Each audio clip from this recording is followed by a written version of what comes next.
Some off-the-cuff remarks land Mitt Romney in hot water. Will the 47% incident spell doom for the governor's campaign? I'm Alan Barton. Stand by for the front page.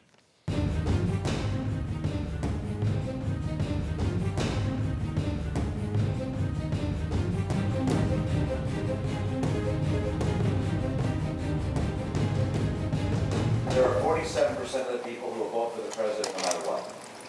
All right, there are 47% who are with him, who are dependent upon government, who believe that they are victims, who believe that government has a responsibility to care for them, who believe that they're entitled to health care, to food, to housing, to you name it. But it's an entitlement, and the government should give it to them.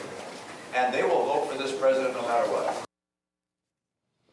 That footage, of course, released by Mother Jones magazine this week, and it caused quite a stir in Washington and elsewhere. Mitt Romney is getting hammered by the media for pointing out America's growing culture of dependency. So is the media right? Are the comments so catastrophic for the Romney campaign? Or do more people agree with Mr. Romney than maybe they think? Joining me to discuss, Terry Jones, Associate Editor for Investors Business Daily, and Alon Journo, a fellow at the Ayn Rand Center for Individual Rights. Okay, guys, so a lot of Beltway conservatives got their shorts in a bunch over this thing. Noonan, of course, and Bill Kristol, of course, and our favorite, David Brooks, wrote a nice essay in the New York Times about Romney being completely out of touch with the American story here. Terry, what do you think of all this coverage and what Romney said? David Brooks, who spent his entire career in Washington and New York, who was thrilled by the crease of the president's pants. Yeah. Remember that? I saw the crease in his pants, and I knew he'd be a great president. That was how you know? Yeah, the crease in his pants. That's why I'll never be a good president. I have no crease in my pants. We don't see it on camera, but I'm creaseless. It's a mess. Yeah. It's a mess. Yeah, well, anyway, this whole flap is, as far as I'm concerned, ridiculous. It's absurd. I mean, he's telling a completely factual truth. I mean, virtually half of our country now is dependent on government in some way, shape, or form, either through food stamps or disability payments or Social Security payments or health care benefits. They get something from government. And it's very difficult for somebody to run against a sitting president who says all the time, and his aides and his followers say all the time, that guy is going to take all of this away from you. That's a big problem. So he understands the depths of the problem, and the fact that some people don't like the awful truth is tough. Alon, bringing you in, the release of that tape came the same day that the Social Security Administration announced new highs of people applying for disability. This is apparently the new way people are getting cash. I think in some way a response to the end of unemployment benefits. Now everyone is disabled and they're applying for those benefits, so we got record highs there, record highs in food stamps. So what do you think of this? Is Romney telling the truth? Did you think it was in any way inelegant to call these people victims? Everyone's jumping on him because they're like, some of those people are on Social Security. How dare you call them victims, et cetera, et cetera. Yeah, I've seen all kinds of ways this has been parsed out, lots of statistics breaking down and fact-checking his claims. Leave aside whether the 47% he's referring to are all dependent on government in the way he's characterizing them.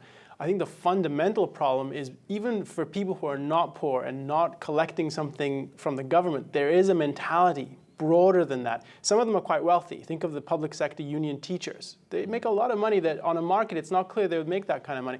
They believe they're entitled to things that the government facilitates that in a market wouldn't exist. I mean, if I made demands to my boss of the kind that the Chicago school teachers made and that the LAUSD teachers make and have received, I'd be laughed out of the office building. I know By Yaron Brook. Yeah, Yaron Brook would laugh you out.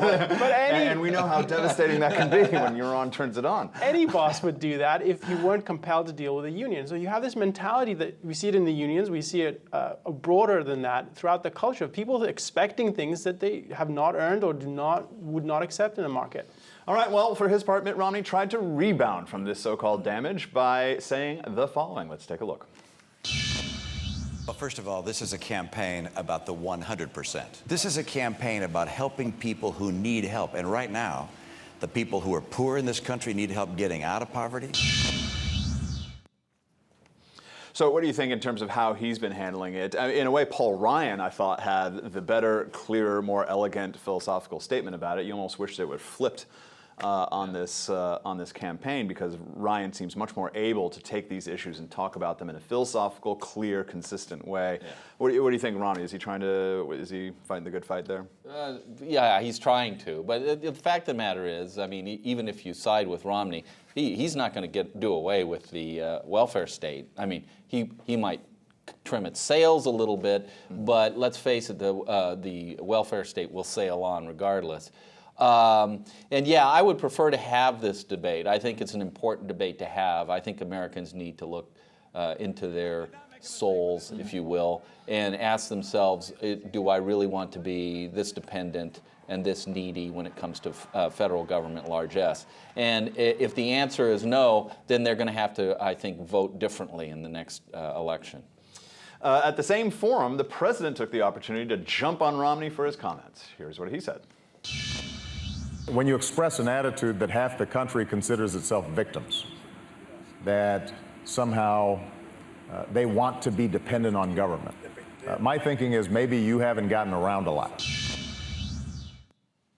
Sure. I mean, you could talk about demonizing half the country. I mean, what the Obama has been doing in terms of demonizing people has been crazy. So anyway, he's saying that he's demonizing people who receive these benefits, vets, and potential even Romney voters. That's why they're saying it was so stupid of Romney to insult his own voters. What do you think of the narrative here in terms of trying to get to the issue underneath of government dependency and the role of government? It feels like we almost get to that issue and then it doesn't quite get there. We start talking about the efficacy of certain policies. What do you... Yeah, I think it's essential. I echo your point. This is a debate that needs to be front and center. What is the role of government here?